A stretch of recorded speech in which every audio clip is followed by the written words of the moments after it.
جو حضرات بے اولاد ہیں ان کی اولاد نہیں ہے وہ یہ 4 کام کر لیں، انشاءاللہ اللہ رب العزت انہیں اولاد جیسی نعمت سے نوازے گا، اور اولاد بھی نرینہ اولاد نصیب فرمائے گا، بیٹے نصیب فرمائے گا۔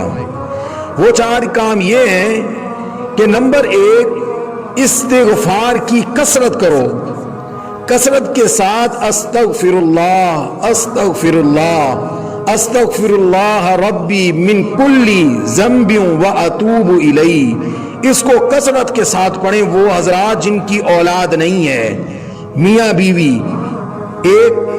اور دوسرا کام یہ کرنا ہے صدقہ کریں کثرت کے ساتھ، اگر جس کی اولاد نہیں ہے وہ خود غریب ہے تو وہ اپنی توفیق کے مطابق اپنی استطاعت کے مطابق صدقہ کرے، 5 روپے 10 روپے، لیکن کثرت کے ساتھ صدقہ کرے۔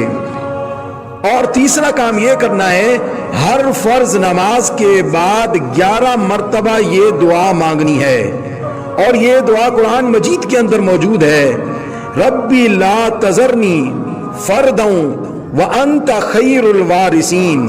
ہر فرض نماز کے بعد 11 مرتبہ یہ دعا مانگیں۔ یہ 3 کام ہو گئے۔ اور چوتھا کام، کمزور، نحیف یا زخمی قسم کا جانور مثلا بلی تلاش کریں اور اسے کھانا پلانا شروع کریں، دیکھ بھال کریں یہاں تک کہ وہ صحت مند ہو جائے۔ اس کے بعد یوں دعا کریں، یا اللہ اس بے زبان مخلوق کے ساتھ میں نے نیکی کی ہے، اس کی برکت سے مجھے اولاد عطا فرما۔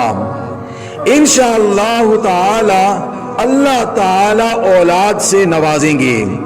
یہ 4 کام کریں، انشاءاللہ اللہ پاک آپ کو اولاد نرینہ عطا فرمائیں گے۔ اور یہ وظیفہ کئی لوگوں کو بتایا ہے میں نے، اور الحمدللہ ان کو فائدہ ہوا ہے۔ آج ان کی اولاد ہے، 8 10 سال سے ان کی اولاد نہیں تھی، آج الحمدللہ اللہ رب العزت نے ان کو اولاد نرینہ عطا فرمائی ہے۔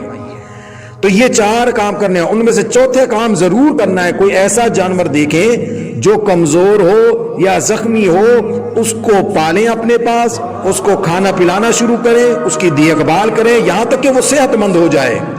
اور جب وہ صحت مند ہو جائے پھر اس طرح دعا کرنی ہے آپ نے، یا اللہ اس بے زبان مخلوق کے ساتھ میں نے نیکی کی ہے، اس نیکی کی برکت سے مجھے اولاد نصیب فرما۔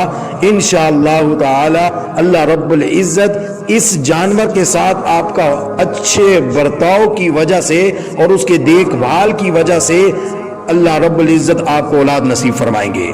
تو ان 4 کاموں کو لازم کر لیں، استغفار کی کثرت، صدقے کی کثرت، ہر فرض نماز کے بعد 11 مرتبہ یہ دعا مانگے، ربی لا تذرنی فردا وانت خیر الوارثین۔ اور چوتھا کام کیا ہے، کسی کمزور، نحیف یا زخمی جانور لے لیں، مثلا بلی ہو، کوئی اس طرح کا اور جانور ہو، اس کو پالیں اور اس کو صحت مند کریں۔ جب وہ ٹھیک ٹھاک ہو جائے، صحت مند ہو جائے، پھر اس دعا اس انداز میں کریں، یا اللہ کہ یہ میں نے جو جانور پالا ہے، میں نے جو یہ نیکی کی ہے، اس کے بدلے میں مجھے تو نیک صالح اولاد نصیب فرما۔ انشاءاللہ تعالی اللہ رب العزت آپ کو اولاد نصیب فرمائیں گے۔